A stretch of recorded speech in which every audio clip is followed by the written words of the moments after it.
सुबह की ताजी हवा में एक हल्की सी मिठास थी। गांव के बाहर बने सब्जी मंडी में रोज की तरह हलचल शुरू हो चुकी थी। आवाजें, मोल भाव, ठेले खींचते मजदूर, सब कुछ सामान्य लग रहा था। लेकिन उसी सामान्य भीड़ में आज कोई खास शख्स मौजूद थी जिसका वहां होना बेहद असामान्य था। उसने साधारण कपड़े पहने हुए थे, बिना किसी सरकारी गाड़ी या सुरक्षा गार्ड के। एक आम महिला की तरह, उम्र करीब 35 साल, चेहरा शांत और आत्मविश्वास से भरा हुआ। लोग उसे देखकर बस इतना ही समझ पाए कि यह कोई बाहर की औरत है। लेकिन कोई नहीं जानता था कि वह इस जिले की डीएम आर्या राठौर है। डीएम आर्या राठौर सीधे एक ठेले के पास रुकती है, जहां एक करीब 32 साल की महिला सब्जी बेच रही थी। महिला की मांग में सिंदूर, माथे पर हल्का पसीना और आवाज में मेहनत की थकावट थी। आर्या ने मुस्कुराकर पूछा, बहन, टमाटर क्या भाव दिए हैं? महिला ने नजर उठाई और बोली, आज टमाटर 20 रुपए किलो है बहन, आपको कितना चाहिए? तभी एक नन्हा बच्चा जो स्कूल यूनिफॉर्म में था दौड़ता हुआ आता है और उस ठेले वाली औरत से कहता है, मम्मा, मुझे स्कूल छोड़ दो ना, देर हो रही है। अगर लेट हो गया तो टीचर मुझे डांटेंगे। महिला ने सब्जी का तराजू किनारे रखा और बच्चे से प्यार से बोली, बेटा, थोड़ी देर ठहर जा, पहले इस दीदी को सब्जी दे दूं, फिर चलते हैं। बच्चा जिद करता रहा, नहीं मम्मा, अभी चलो ना, प्लीज। डीएम आर्या राठौर ये सब देख रही थी। ये सब देखकर उनका दिल पिघल गया। वो बोली, बहन, आप एक काम करिए, आप अपने बच्चे को स्कूल छोड़ाइए, तब तक मैं आपके ठेले पर खड़ी हो जाती हूँ। ठेले वाली महिला ने संकोच करते हुए कहा, अरे नहीं बहन, आप क्यों तकलीफ लेंगी? लेकिन आर्या के भरोसे से भरे शब्दों ने उसे मना लिया। वो बोली, ठीक है बहन, मैं इसे स्कूल छोड़कर जल्दी वापस आती हूँ। और वो बच्चे को लेकर चली गई। जिला कलेक्टर आर्या राठौर ठेले पर खड़ी हो जाती है और अपने चारों तरफ के माहौल को गौर से देखने लगती है। कुछ देर बाद एक बाइक सब्जी मंडी में आती है। बाइक पर बैठा व्यक्ति इंस्पेक्टर रंजीत यादव था। उम्र लगभग 40 साल, अपनी वर्दी के घमंड से भरा हुआ। इंस्पेक्टर रंजीत यादव सीधा डीएम आर्या के ठेले के पास रुकता है और तेज आवाज में बोलता है, तू कब से यहाँ सब्जियां बेचने लगी? यहाँ तो एक दूसरी औरत सब्जी बेचा करती थी, वो कहाँ गई? आर्या इंस्पेक्टर से बोलती है, वो अपने बच्चे को स्कूल छोड़ने गई है। और तभी वह सब्जी बेचने वाली औरत वापस लौट आती है। इंस्पेक्टर को देखकर उसके चेहरे पर घबराहट छा गई। वो सिर झुकाकर बोली, आज क्या चाहिए आपको इंस्पेक्टर साहब? जो भी मन हो ले लीजिए। इंस्पेक्टर ने हुक्म देते हुए कहा, 1 किलो टमाटर दे, 2 किलो भिंडी और 1 किलो गोभी भी देना। औरत ने बिना कोई सवाल किए जल्दी जल्दी सब्जियां तौल दी। इंस्पेक्टर बिना एक भी पैसा दिए अपनी मोटरसाइकिल पर बैठा और वहां से चलता बना। ये सब देखकर आर्या राठौर हैरान रह गई। फिर उसने सब्जी वाली से पूछा, बहन, उस इंस्पेक्टर ने सब्जियों के पैसे क्यों नहीं दिए और आपने उससे कुछ कहा क्यों नहीं? औरत की आंखों में गहरी मजबूरी साफ झलक रही थी। उसने दर्द भरी आवाज में कहा, बहन, क्या कहूँ, ये इंस्पेक्टर रोज ऐसे ही फ्री में सब्जियां ले जाता है। जब मना करती हूँ तो मुझे डराता है, धमकाता है, कहता है मुझसे पैसे मांगेगी तू? तेरी इतनी हिम्मत, अभी तेरे ठेले को उठवा दूंगा और किसी नाले में फेंकवा दूंगा, फिर देखूंगा तुझे कैसे ठेला लगाएगी तू। बहन, मुझे सच में डर लगता है, अगर ठेला चला गया तो घर कैसे चलेगा, मेरे बच्चे क्या खाएंगे और स्कूल कैसे जाएंगे? इसलिए चुपचाप फ्री में उसे सब्जियां दे देती हूँ। ये सुनकर आर्या राठौर के चेहरे का रंग बदल गया। वो भीतर तक हिल गई थी। उन्हें यकीन नहीं हो रहा था कि जो लोग कानून के रक्षक हैं, वो ही अब कानून के भक्षक बन चुके हैं। कानून की रक्षा करने वाले ही उसका मजाक उड़ा रहे हैं। आर्या ने गंभीर स्वर में कहा, बहन, अब ऐसा नहीं होगा, अब मैं आपके साथ हूँ। आपको इंसाफ दिलाना मेरा फर्ज है। एक काम कीजिए, मेरा नंबर ले लीजिए। कल जब आप सब्जी का ठेला लगाएंगी, आप मुझे कॉल करना, मैं आ जाऊंगी। और कल आप नहीं बल्कि मैं ठेले पर रहूंगी। मैं खुद देखूंगी कि वह इंस्पेक्टर पैसे देता है या नहीं, और अगर नहीं देता तो मैं उसके खिलाफ कानूनी कार्यवाही करूंगी। उसे कानून की असली ताकत दिखाकर रहूंगी। सब्जी वाली औरत की आंखों में थोड़ी उम्मीद जगी। अगली सुबह जिला कलेक्टर आर्या राठौर ने गांव की एक साधारण औरत का रूप धारण किया और वो सब्जी वाली औरत के ठेले पर आकर खड़ी हो गई। ठेले पर ढेर सारी सब्जियां तरीके से सजाई गई थी। आलू, टमाटर, मिर्च, भिंडी, गोभी, गाजर, सब कुछ। आर्या ने चारों ओर देखा। माहौल सामान्य लग रहा था। कुछ ही देर बीती थी कि वही इंस्पेक्टर रंजीत यादव अपनी मोटरसाइकिल पर वहां आ जाता है। उसने बाइक सीधे ठेले के पास रोक दी और घूरते हुए बोला, क्या बात है, आज फिर तुम यहीं? वैसे तुम उस औरत की क्या लगती हो? कल भी तुम यहीं खड़ी थी और आज भी। आर्या ने धीरे से कहा, मैं उसकी बहन हूँ। आज उसे घर पर कुछ जरूरी काम था, इसलिए मैंने कहा कि ठेले पर मैं बैठ जाऊंगी। इंस्पेक्टर ने एक गंदी मुस्कान के साथ कहा, ओह, तो तू उसकी बहन है, मगर तू तो उससे भी ज्यादा खूबसूरत है। तू बहुत प्यारी लग रही है आज। फिर उसने बेहुदा लहजे में कहा, वैसे छोड़ो ये सब, मुझे 1 किलो गाजर चाहिए, साथ में थोड़ा धनिया और मिर्च भी देना। आर्या ने कुछ नहीं कहा, चुपचाप सब्जियां तौलकर उसके हाथ में दे दी। जैसे ही इंस्पेक्टर सब्जियां लेकर जाने को हुआ, आर्या ने तेज और सख्त आवाज में कहा, रुकिए इंस्पेक्टर साहब, आपने अभी तक सब्जियों के पैसे नहीं दिए। सब्जियों के पैसे दीजिए, ऐसे नहीं चलेगा। इंस्पेक्टर झुंझला गया, गुस्से से पलटा और बोला, कौन से पैसे? मैं तो रोज फ्री में लेता हूँ, अपनी बहन से पूछ लेना, वो तो कुछ नहीं कहती। और तुम ज्यादा जुबान मत चलाओ मेरे सामने। वो फिर जाने को मुड़ा, लेकिन आर्या की आवाज अब और तेज हो चुकी थी। आप मेरी बहन से चाहे जैसे लेते हो, लेकिन मुझसे नहीं। सब्जियों के पैसे देने होंगे। हमें भी पैसे खर्च करके ही ये सब्जियां लानी पड़ती हैं, और अगर हम एक दिन भी सब्जी ना बेचें, तो हमारे घर का चूल्हा नहीं जलता। आप जैसे लोग फ्री में सब्जी लेकर हमारे पेट पर लात मारते हैं। इंस्पेक्टर साहब। इतना सुनते ही इंस्पेक्टर रंजीत यादव के गुस्से का पारा चढ़ गया। उसकी आंखें गुस्से से लाल हो गईं। बिना कुछ सोचे समझे उसने गुस्से में आकर एक जोरदार थप्पड़ आर्या राठौर के गाल पर जड़ दिया। थप्पड़ इतना तेज था कि आर्या एक कदम पीछे लड़खड़ा गई। आंखों में आंसू भर आए, लेकिन उसने खुद को संभाल लिया। उसके चेहरे पर दर्द था, पर उससे कहीं ज्यादा आत्मसम्मान की चोट थी। अब चुप रहने का समय नहीं था। कांपती लेकिन दृढ़ आवाज में आर्या बोली, आपने एक महिला पर हाथ उठाकर बहुत बड़ी गलती की है। इसका अंजाम भुगतना पड़ेगा आपको। अब इंस्पेक्टर का गुस्सा और बढ़ गया। उसने चिल्लाकर कहा, तू मुझे सिखाएगी? तेरी इतनी औकात? गुस्से में बेकाबू होकर उसने आर्या के बाल खींच ली। आर्या दर्द से कराह उठी, लेकिन उसने किसी तरह अपने बाल छुड़ाए। उसकी सांसें तेज हो गई थी, लेकिन हिम्मत नहीं टूटी। कड़क आवाज में वो बोली, ये सब बहुत गलत हो रहा है। मैं तुम्हारे खिलाफ रिपोर्ट करवाऊंगी। तुम्हें सब्जियों के पैसे देने ही होंगे। पर इंस्पेक्टर तो अपनी वर्दी और रुतबे के नशे में चूर था। हंसता हुआ बोला, रिपोर्ट? तेरी इतनी औकात है? तू एक मामूली सब्जी बेचने वाली और मैं थाने का इंस्पेक्टर? मैं तुझे यहीं खड़े खड़े खरीद सकता हूँ। ज्यादा जुबान चलाई तो उल्टा तुझे ही जेल में डाल दूंगा। इतना कहकर इंस्पेक्टर ने मोटरसाइकिल स्टार्ट की और वहाँ से चला गया। आर्या वहीं ठेले के पास खड़ी थी। उसके अंदर का गुस्सा फटने को तैयार था, लेकिन उसने अभी तक अपने आप को संभाले रखा था।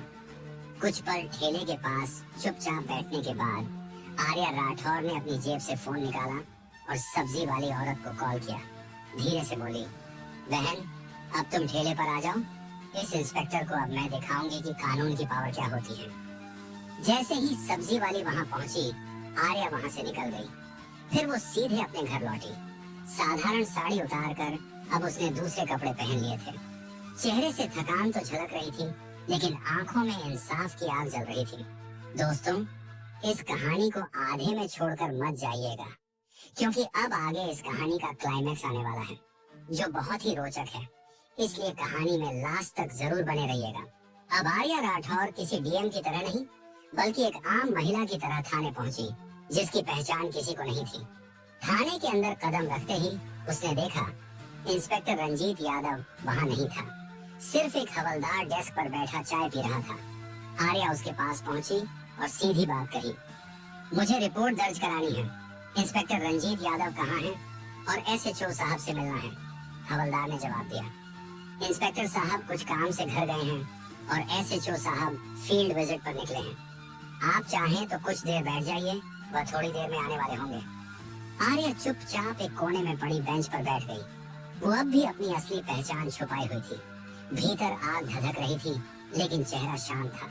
कुछ ही देर में थाने के अंदर एसएचओ अरविंद पाठक आ जाता है। जैसे ही उसकी नजर सामने बेंच पर बैठी महिला पर पड़ी, उसने महिला को बुलाया। उसने सवालिया लहजे में कहा, तुम कौन हो और यहाँ क्यों आई हो? आर्या ने उसी शांत स्वर में जवाब दिया, साहब, मुझे रिपोर्ट दर्ज करवानी है। अरविंद पाठक ने कहा, अच्छा, मेरे केबिन में चलो। केबिन में पहुंचने के बाद अरविंद पाठक ने कहा, तो आपको रिपोर्ट लिखवानी है, लेकिन रिपोर्ट लिखवाने से पहले आपको खर्चा पानी देना होगा। यहाँ रिपोर्ट दर्ज कराने के 5,000 रुपए लगते हैं। लाए हो तो निकालो फटाफट, फिर लिखवाते हैं तुम्हारी शिकायत। आर्या का चेहरा सख्त हो गया। गंभीर स्वर में बोली, किस बात का पैसा? रिपोर्ट लिखवाने के लिए तो कोई पैसा नहीं लगता। ये तो आप सरासर रिश्वत मांग रहे हैं। SHO अरविंद पाठक ने कहा, अरे तुम्हें किसने कहा कि सब कुछ मुफ्त होता है यहाँ? जो भी आता है खुद अपनी मर्जी से पैसे देकर जाता है, और अगर नहीं देगा तो उसकी रिपोर्ट भी नहीं लिखी जाएगी। अब आगे तुम्हारी मर्जी है। रिपोर्ट लिखवानी है तो पैसे तो देने ही पड़ेंगे। आर्या ने गहरी सांस ली, फिर बिना कुछ कहे जेब से 5,000 निकालकर SHO के सामने रख दिए और बोली, लीजिए, अब रिपोर्ट लिखिए। पैसे लेते ही SHO ने पूछा, बताओ किसके खिलाफ रिपोर्ट करनी है? आर्या का चेहरा अब सख्त था। उसने साफ लहजे में कहा, इंस्पेक्टर रंजीत यादव के खिलाफ। उन्होंने एक सब्जी बेचने वाली महिला से बदतमीजी की। उसके ठेले से रोज बिना पैसे दिए सब्जियां उठा कर ले जाते हैं, और जब वह औरत पैसे मांगती है तो उसे ठेला हटवाने की धमकी देते हैं। और जब मैंने इसका विरोध किया तो उसने मुझ पर हाथ उठाया। मैं इस पर सख्त कानूनी कार्रवाई चाहती हूँ। SHO अरविंद पाठक का चेहरा एकदम पीला पड़ गया। उसके होंठ सूख गए, आंखों में घबराहट सी ही गई। उसने अटकते हुए बोला, वाह, वो तो हमारे थाने के सीनियर इंस्पेक्टर हैं, और वैसे भी अगर कोई फ्री में सामान दे दे तो उसमें गलत क्या है? हम पुलिस वाले हैं, थोड़ा बहुत तो चलता है। आर्या अब सब समझ चुकी थी। ये सिस्टम भीतर से ही सड़ चुका है। ये वर्दी अब सुरक्षा की नहीं, बल्कि गरीब मजबूर लोगों को परेशान करने का औजार बन चुकी थी। उसने कुछ नहीं कहा, बस चुपचाप थाने से बाहर निकल गई।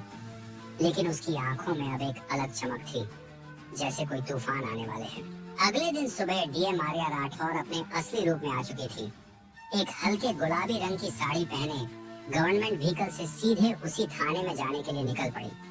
उनके साथ उनका सरकारी काफिला और उनके सुरक्षा कर्मी भी थे। जैसे ही DM Arya Rathore police station पहुंची, अंदर खलबली मच गई। जो स्टाफ उन्हें कल तक एक आम औरत समझ रहा था, आज उन्हें देख पहचान ही नहीं पाया। थाने के मुख्य हॉल में प्रवेश करते ही आर्या की पैनी नजरें सीधे इंस्पेक्टर रंजीत यादव और SHO अरविंद पाठक पर पड़ी। दोनों वहीं खड़े थे जो कल तक वर्दी के नशे में चूर थे, लेकिन आज उनके चेहरे पर हवाएं उड़ने लगी थी। रंजीत घबराकर बोला, मैडम, आप कौन हैं? शो अरविंद पाठक ने भी कहा, आप तो कल भी आई थी ना रिपोर्ट लिखवाने। आर्या की आंखों में अब अधिकारी की गरिमा और संकल्प की चमक थी। उन्होंने ठहरे हुए स्वर में कहा, मैं हूँ इस जिले की DM आर्या राठौर, और अब मुझे सब कुछ पता चल चुका है। किस तरह तुम दोनों मिलकर गरीबों को डराते हो, रिश्वत मांगते हो और अपनी वर्दी की आड़ में अत्याचार करते हो। दोनों अधिकारियों के चेहरे से रंग उड़ गया। घबराकर अरविंद पाठक बोला, मैडम, अगर आप सच में DM हैं तो कृपया हमें अपना सरकारी ID दिखाइए। आर्या ने शांति से अपने बैग से सरकारी ID निकाला और दोनों के सामने रख दिया। ID देखकर दोनों के हाथ कांपने लगे। अरविंद ने तुरंत हाथ जोड़ लिए। माफ कीजिए मैडम, हमसे बहुत बड़ी गलती हो गई। हमें नहीं पता था कि आप DM हैं। इंस्पेक्टर रंजीत यादव भी शर्म से सिर झुकाए खड़ा था। मैडम जी, हमें माफ कर दीजिए, हमसे बहुत बड़ी गलती हो गई। आगे से ऐसा कभी नहीं होगा। लेकिन आर्या अब पूरी सख्ती में थी। उन्होंने ठोस स्वर में कहा, गलती नहीं, ये अपराध है, और अब तुम दोनों को इसकी सजा जरूर मिलेगी। आज से, अभी से तुम दोनों को सस्पेंड किया जाता है और एक विभागीय जांच का आदेश भी दिया जा रहा है। इस थाने में अब ना ही गरीबों का शोषण होगा और ना ही वर्दी की आड़ में कोई अत्याचार। उन्होंने वहां खड़े उच्च अधिकारियों को आदेश दिया, इन दोनों को तुरंत प्रभाव से निलंबित कर दिया जाए और इसकी रिपोर्ट मुझे आज शाम तक चाहिए। थाना अब सन्नाटे में डूब गया। आज वहां पहली बार इंसाफ की गूंज सुनाई दी थी। DM आर्या राठौर ने एक लंबी सांस ली। उनका चेहरा अब कठोर था, लेकिन आंखों में हल्का सा दर्द और जिम्मेदारी की झलक थी। उन्होंने दोनों अधिकारियों की ओर देखा और गंभीर स्वर में बोली, तुम दोनों माफी के लायक नहीं हो। तुम दोनों ने जो किया वो सिर्फ एक जिम्मेदार अधिकारी नहीं बल्कि एक अपराधी करता है। अगर मैं आज तुम्हें माफ कर दूंगी तो शायद कल तुम फिर किसी गरीब की आवाज दबाओगे, फिर किसी मजबूर आदमी पर जुल्म करोगे। इतना कहकर डीएम आर्या राठौर वहां से जाने लगी। तभी पीछे से दोनों अधिकारी इंस्पेक्टर रंजीत यादव और एसएचओ अरविंद पाठक जमीन पर घुटनों के बल गिर गए। उनके चेहरे पर शर्म, पछतावा और भय का मेल साफ झलक रहा था। मैडम, आप बिल्कुल सही कह रही हैं। अरविंद पाठक की आवाज कांप रही थी। हम सच में माफी के लायक नहीं हैं, लेकिन बस एक मौका दीजिए। हम सब कुछ बदल देंगे, गरीबों को इज्जत देंगे, रिश्वत नहीं लेंगे और कानून का सच में पालन करेंगे। रंजीत यादव भी सिर झुकाकर बोला, हमें माफ कर दीजिए मैडम। अगर हमसे आगे गलती हुई तो आप हमें सस्पेंड मत कीजिएगा, बल्कि हमें सीधे जेल भेज दीजिएगा। आर्या कुछ पल चुप रही।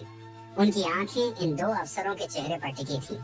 कहीं न कहीं डीएम आर्या को उनके चेहरे पर पछतावे की झलक दिखाई दी।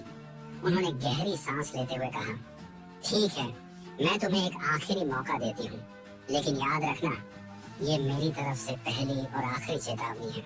अगर एक बार भी किसी गरीब की आवाज मुंह तक पहुंची, अगर फिर किसी ने कहा कि इस थाने में अन्याय हुआ है, तो अगली बार माफी नहीं मिलेगी, सीधे जेल होगी। दोनों अफसर सिर झुकाए खड़े रहे।